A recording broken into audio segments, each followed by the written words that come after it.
اور میں آج رات بھوک سے مر جاؤں۔ وہ بوڑھا آدمی کچھ دیر خاموش رہا، اس کی خاموشی میری دل کی دھڑکنوں کو روک رہی تھی۔ پھر اس نے اپنی بھاری اور دھیمی آواز میں کہا، 4000 بہت کم ہے لڑکی، میں تمہیں 1 رات کے 4 لاکھ دوں گا، گاڑی میں بیٹھ جا۔ یہ سن کر تو میرے پیروں تلے سے زمین نکل گئی اور مجھے لگا شاید میں نے غلط سنا ہے یا سردی کی وجہ سے میرا دماغ کام کرنا چھوڑ گیا ہے۔ 4 لاکھ 1 رات کے لیے، یہ ناممکن تھا۔ استنبول کے سب سے مہنگے ہوٹل کی لڑکیاں بھی اتنی نہیں مانگ، تو وہ مجھے جو سڑک پر کھڑی ایک بھیکارن لگ رہی تھی اتنا پیسہ کیوں دے رہا ہے؟ میرے دماغ میں خطرے کی گھنٹیاں بجنے لگی کہ یہ آدمی ضرور کوئی مجرم ہے یا پاگل ہے، یا پھر یہ مجھے کسی ایسے کام کے لیے لے جانا چاہتا ہے جو جسم فروشی سے بھی بدتر ہو سکتا ہے۔ شاید یہ مجھے مار دے گا یا میرے گردے نکال لے گا۔ خوف کی ایک لہر میری ریڑھ کی ہڈی میں دوڑ گئی اور میرا دل چاہا کہ میں وہاں سے بھاگ جاؤں، مگر پھر میری نظر اس گرم اور آرام دہ گاڑی کے سیٹ پر پڑی اور میرے پیٹ کی آگ نے مجھے یاد دلایا کہ اگر میں بھاگی تو موت تو ویسے بھی میرا انتظار کر رہی ہے۔ بھوک سے مرنے سے بہتر ہے کہ میں خطرہ مول لے لوں، کہ شاید میری قسمت جاگ اٹھے، یا شاید خدا کی طرف سے یہ کوئی مدد ہو۔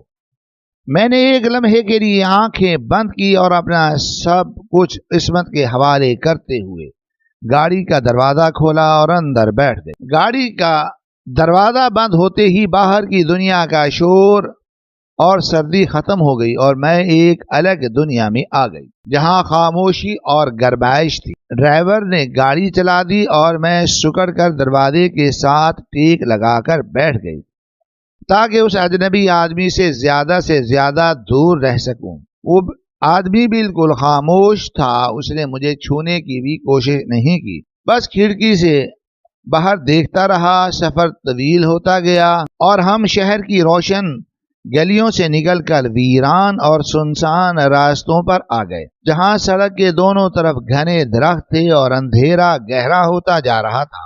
میرا دل خوف سے ڈوب رہا تھا کہ مجھے یہ کہاں لے کے جا رہا ہے۔ میں نے کئی بار پوچھنا چاہا مگر اس کی سنجیدہ صورت دیکھ کر میری ہمت نہیں ہوئی۔ آخر کار گاڑی ایک ایسے علاقے میں پہنچی جہاں دور دور تک کوئی آبادی نہیں تھی۔ وہاں ایک پہاڑی کے دامن میں ایک بہت بڑا اور قدیم طرز کا بنگلہ نظر آیا جو رات کے اندھیرے میں کسی رونے قلعے جیسا لگ رہا تھا۔ اس کی اونچی دیواریں اور بند کھڑکیاں کسی راز کی امین لگ رہی تھی۔ گاڑی بڑے گیٹ سے اندر داخل ہوئی اور پورج میں جا کر رک گئی۔ بوڑھا آدمی اترا اور اس نے ڈرائیور کو جانے کا اشارہ کیا اور پھر میری طرف دیکھ کر کہا، میرے پیچھے آؤ۔ میں ریبوٹ کی طرح اس کے پیچھے پیچھے چل پڑی۔ میری ٹانگیں کانپ رہی تھی اور مجھے لگ رہا تھا کہ میں اپنی قبر کی طرف جا رہی ہوں۔ وہ سیڑھیاں چڑھ کر بڑے لکڑی کے دروازے تک پہنچا اور اس نے اپنی جیب سے ایک قدیم چابی نکال کر تالا کھولا۔ دروازہ ایک بھاری اور خوفناک آواز کے ساتھ کھلا اور سامنے گھپ اندھیرا تھا۔ اس نے اندر جا کر دیوار پر لگے سوئچ کو دبایا تو اچانک ایک مدھم سی روشنی ہوئی اور جیسے ہی میں نے دہلیز پار کر کے اندر داخل ہوئی اور میری نظر سامنے کے منظر پر پڑی تو میرے حلق میں چیخ پھنس گئی اور میں خوف اور حیرت کے مارے سکتے میں آ گئی، کیونکہ بنگلے کے اندر کا منظر وہ نہیں تھا جو میں نے سوچا تھا، بلکہ وہاں تو کچھ ایسا تھا جس نے میرے ہوش اڑا دیے۔ جیسے ہی میرے پیچھے وہ بھاری بھرکم لکڑی کا دروازہ بند ہوا تو اس کی گونج نے مجھے ایسا محسوس کروایا جیسے میں کسی قبر میں زندہ دفن ہو گئی ہوں اور باہر کی دنیا سے میرا رابطہ ہمیشہ کے لیے کٹ گیا ہے، کیونکہ بنگلے کے اندر کا منظر میری توقعات کے بالکل برعکس تھا۔ وہاں کسی گھر جیسی گرم جوشی نہیں تھی، بلکہ ایک عجیب سی ویرانی اور وحشت ناچ رہی تھی۔ سامنے ایک وسیع و عریض ہال تھا جس کی چھت اتنی اونچی تھی کہ اندھیرے میں کم دکھائی دیتی تھی اور دیواروں پر بڑے بڑے سیاہ پردے لٹکے ہوئے تھے جن کے پیچھے کیا چھپا تھا یہ میں بھی نہیں جانتی تھی، مگر وہاں موجود قدیم مجسمے اور پتھر کی مورتیاں مجھے گھورتی ہوئی محسوس ہو رہی تھی، جیسے وہ زندہ ہوں اور میری بے بسی کا تماشا دیکھ رہی ہوں۔ فرش پر پرانے اتنے قیمتی اور موٹے قالین بچھے تھے کہ میرے قدموں کی آہٹ تک پیدا نہیں ہو رہی تھی، اور وہ بوڑھا آدمی جو اب تک میرے لیے ایک معمہ بنا ہوا تھا، اس نے اپنا لمبا کوٹ اتار کر ایک ہینگر پر لٹکایا اور پھر مڑ کر میری طرف دیکھا۔ اس کی آنکھوں میں اب بھی وہی گہرائی اور وہی عجیب سا سکون تھا جو میرے رونگٹے کھڑے کر رہا تھا۔ میں دروازے ٹیک لگائے کھڑی کانپ رہی تھی اور میرا دل چاہ رہا تھا کہ میں چیخ چیخ کر وہاں سے بھاگ جاؤں، مگر میرے پیروں میں جیسے سیسا بھر دیا گیا تھا۔ اس نے اپنی چھڑی زمین پر ٹکائی، جس کی ٹک ٹک کی آواز اس خاموش حال میں گولی چلنے جیسی لگ رہی تھی، اور پھر اس نے انتہائی دھیمی اور شائستہ آواز میں کہا کہ یہاں کھڑی مت رہو، اندر آؤ، تمہیں سردی لگ رہی ہے۔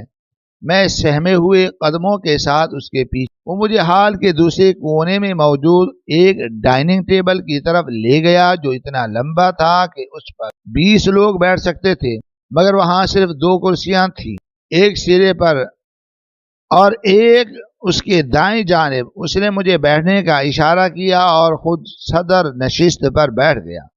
میں سمجھ نہیں پا رہی تھی کہ یہ سب کیا ہو رہا ہے، کیونکہ میں تو اپنا جسم بیچنے آئی تھی، اور ایسے سودوں میں گاہک وقت ضائع نہیں کرتے، وہ سیدھا کام کی بات کرتے ہیں، مگر یہ آدمی مجھے مہمانوں کی طرح ڈیل کر رہا تھا، جو میرے خوف میں مزید اضافہ کر رہا تھا کہ یہ شاید مجھے بہلا پھسلا کر کسی بڑی مصیبت میں ڈالنا چاہتا ہے۔ ابھی میں اسی سوچ میں گم تھی کہ اچانک اندھیرے میں ایک باوردی ملازم نکلا جس کے چہرے پر کوئی تاثر نہیں تھا۔ اس نے میرے سامنے کھانا رکھا اور غائب ہو گیا۔ کھانے کی خوشبو نے میری بھوک کو اور چمکا دیا، مگر خوف کے مارے میرے حلق سے نوالا اتارنا مشکل ہو رہا تھا۔ وہ بوڑھا آدمی خاموشی سے مجھے دیکھتا رہا تھا۔ اس نے خود کچھ نہیں کھایا، بس اپنی انگلیوں کو آپس میں پیوست کیے مجھے کھاتے ہوئے دیکھتا رہا۔ اس کی نظریں میرے چہرے کے ایک ایک زاویے کا جائزہ لے رہی تھی، جیسے وہ میرے چہرے کو حفظ کر رہا ہو، کسی پرانی یاد کو کورید رہا ہو۔ میں نے کانپتے ہاتھوں سے بمشکل چند نوالے کھائے اور پھر ہمت کر کے اس سے پوچھا کہ صاحب، آپ نے مجھے یہاں کیوں بلایا ہے؟ ہمیں کب وہ کام کرنا ہے جس کے لیے آپ نے اتنے پیسے دیے ہیں؟ یہ سن کر اس کے چہرے پر ایک سایہ سا لہرا گیا اور اس کی آنکھوں میں ایک لمحے کے لیے سختی آئی، مگر پھر وہ مسکرایا، ایک ایسی مسکراہٹ جس میں خوشی نہیں تھی، اور بولا کہ اتنی جلدی کیا ہے زرین، رات ابھی بہت باقی ہے اور تم میری مہنگی ترین خریداری ہو۔ میں اپنی چیزوں کو استعمال کرنے میں جلد بازی نہیں کرتا۔ یہ جملہ میرے وجود پر بجلی بن کر گرا اور مجھے یقین ہو گیا کہ یہ کوئی نفسیاتی مریض ہے جو شکار کو تڑپا تڑپا کر مارنے کا شوقین۔ اس نے مجھے کھانے کے بعد اٹھنے کا اشارہ کیا اور خود سیڑھیوں کی طرف بڑھ گیا۔ میں کسی کٹ پتلی کی طرح اس کے پیچھے پیچھے چلتی رہی۔ سیڑھیاں لکڑی کی بنی ہوئی تھی اور اوپر جاتے ہوئے مجھے دیوار پر لگی بڑی بڑی پینٹنگز نظر آ رہی، جن میں عجیب و غریب شکلیں بنی ہوئی تھی جو اندھیرے میں خوفناک لگ رہی تھی۔ اوپر کی منزل پر پہنچ کر ایک لمبا کوریڈور تھا جس کے دونوں طرف بند دروازے تھے۔ وہاں کا ماحول نیچے سے زیادہ پر اسرار تھا۔ ایک عجیب سی بو تھی، جیسے وہاں پرانی کتابیں اور سوکھے ہوئے پھولوں کی ہوتی ہے۔ اس نے چلتے چلتے ایک کمرے کے سامنے رک کر دروازہ کھولا اور مجھے اندر جانے کا کہا۔ میں نے اندر جھانکا تو وہ ایک بہت بڑا اور خوبصورت کمرہ تھا جس کے وسط میں ایک بہت بڑا سا بیڈ تھا جس پر ریشمی چادر بھی، اور کونے میں ایک بڑی سی الماری تھی، مگر وہاں کوئی کھڑکی نہیں تھی، یا شاید بھاری پردوں کی وجہ سے مجھے نظر نہیں آئی۔ میں ہچکچاتے ہوئے اندر داخل ہوئی تو دروازے پر ہی رک گئی۔ میں نے مڑ کر دیکھا تو وہ دروازے کے ہینڈل پر ہاتھ رکھے کھڑا تھا۔ میں نے کہا، آپ اندر نہیں آئیں گے؟ تو اس نے مجھے ایک گہری نظر سے دیکھا اور کہا کہ تم ابھی آرام کرو، اپنے آپ کو تیار کرو، میں تھوڑی دیر بعد آؤں گا، میرے پاس تمہارے لیے ایک خاص منصوبہ ہے۔ یہ کہہ کر اس نے دروازہ بند کر دیا اور باہر سے کنڈی لگانے کی آواز آئی جس نے میری رہی سہی امید بھی توڑ دی۔ میں بھاگ کر دروازے کی طرف لپکی اور اسے زور زور سے پیٹا، چیخی چلائی کہ دروازہ کھولو، مجھے جانے دو، مجھے نہیں چاہیے تمہارے پیسے۔ مگر باہر گہرا سناٹا تھا، کوئی جواب نہیں آیا۔ میں نے کان لگا کر سنا تو مجھے اس کے بھاری قدموں کی آواز دور جاتے ہوئے سنائی دی اور پھر مکمل خاموشی چھا گئی۔ میں اس بند کمرے میں اکیلی رہ گئی تھی جہاں ہر چیز اتنی ترتیب سے رکھی تھی کہ ڈر لگتا تھا کہ اسے چھونے سے مجھے لگا کہ یہ کمرہ سونے کے لیے نہیں ہے بلکہ کسی قیدی کو رکھنے کے لیے بنایا گیا ہے، کیونکہ اس میں وینٹیلیشن کا کوئی راستہ بظاہر نظر نہیں آتا تھا۔ میں نے کمرے کا جائزہ لینا شروع کیا تاکہ فرار کا کوئی راستہ مل سکے۔ میں نے دیواروں کو ٹٹولا، پردوں کو ہٹایا تو پیچھے دیوار تھی، وہاں کوئی کھڑکی نہیں تھی۔ میرا دم گھٹنے لگا کہ اگر اس نے مجھے یہاں بند کر کے چھوڑ دیا تو میں یہیں گھٹ کر مر جاؤں گی۔ وقت گزرتا جا رہا تھا اور ہر گزرتے لمحے کے ساتھ میرا خوف جنون کی شکل اختیار کر رہا تھا۔ میں نے سوچا شاید وہ کوئی جادوگر ہے جو قربانی کے لیے کنواری لڑکیوں کو لاتا ہے، یا پھر یہ کوئی آرگن ٹریفک کا اڈا ہے جہاں تھوڑی دیر بعد ڈاکٹر آئیں گی اور میرے جسم کے ٹکڑے ٹکڑے کر دیں۔ ان خوفناک خیالوں نے مجھے نڈھال کر دیا۔ میں زمین پر بیٹھ کر رونے لگی۔ میرے آنسو میرے گالوں پر بہہ رہے تھے اور میں خدا سے مدد کی بھیک مانگ رہی تھی کہ یا اللہ مجھے اس عذاب سے بچا لے۔ مجھے بھوک منظور ہے، مجھے سڑک کی سردی منظور ہے، مگر یہ بند کمرہ اور یہ پر اسرار بوڑھا مجھے منظور نہیں۔ اچانک میری نظر کمرے کے ایک کونے میں پڑی جہاں ایک قدیم طرز کا ڈریسنگ ٹیبل رکھا تھا جس کے شیشے پر دھول کی ایک ہلکی سی تہ جمی تھی، حالانکہ باقی کمرہ بالکل صاف تھا۔ میں تجسس کے ہاتھوں مجبور ہو کر اس کے قریب گئی تو وہاں کچھ میک اپ کا سامان رکھا تھا جو شاید سالوں پرانا تھا اور سوکھ چکا تھا۔ یہ دیکھ کر میرا ماتھا ٹھنکا کہ یہ کمرہ کس کا ہے۔ اگر یہ مہمانوں کا کمرہ ہے تو یہاں پرانا سامان کیوں ہے، اور اگر کسی کا ذاتی کمرہ ہے تو وہ کہاں ہے؟ میرے دل میں وسوسے سر اٹھانے لگے کہ شاید اس کمرے میں پہلے بھی کوئی لڑکی لائی گئی تھی جسے مار دیا گیا تھا اور اب میری باری ہے۔ میں خوف سے پیچھے ہٹی تو میرا پاؤں قالین میں الجھا اور میں گرتے گرتے بچ۔ تبھی مجھے چھت سے کچھ عجیب سی آواز سنائی دی، جیسے کوئی چل رہا ہو یا شاید کوئی چیز گھسیٹی جا رہی ہو۔ میرا دل اچھل کر حلق میں آ۔ میں نے اوپر دیکھا مگر وہاں خوبصورت نقش و نگار تھے۔ آوازیں مسلسل آ رہی تھی اور پھر اچانک کمرے کی لائٹ بجھ گئی۔ وولٹیج کم زیادہ ہو رہے تھے اور اس ٹمٹماتی ہوئی روشنی میں مجھے ایسا لگا جیسے کمرے کے کونے میں کوئی کھڑا ہے۔ میں نے چیخ ماری اور آنکھیں بند کر لی، مگر جب دوبارہ کھولی تو وہاں کوئی نہیں تھا۔ یہ صرف میرا وہم تھا یا حقیقت، یہ مجھے بھی معلوم نہیں، مگر خوف کی شدت نے میرے اعصاب کو پھوڑ دیا تھا۔ اب مجھے یقین ہو چلا تھا کہ یہ رات میری زندگی کی آخری اور سب سے بھیانک رات ہونے والی۔ وہ بوڑھا آدمی جو باہر سے فرشتہ صفت اور تہذیب یافتہ لگ رہا تھا، اندر سے کوئی درندہ ہے جو صحیح وقت کا انتظار کر رہا ہے۔ میں دروازے کے ساتھ کان لگا کر بیٹھ گئی تھی تاکہ اگر وہ آئے تو مجھے پتہ چل سکے۔ گھنٹے گزرتے گئے اور رات کا سناٹا گہرا ہوتا گیا۔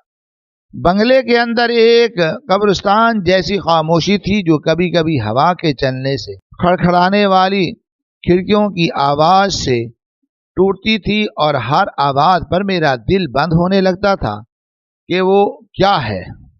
اس بند کمرے کے نرم و ملائم ریشمی چادریں اور قیمتی فرنیچر میرے لیے کانٹوں کی سیج بن چکی تھی، جہاں ہر گزرتا لمحہ میرے اعصاب پر کسی ہتھوڑے کی طرح برس رہا تھا، کیونکہ قید چاہے سونے کے پنجرے میں ہو یا لوہے کی سلاخوں کے پیچھے، قید تو قید ہی ہوتی ہے، اور میں زرین جو آزاد فضاؤں میں بھوکی رہنے کی عادی تھی، اس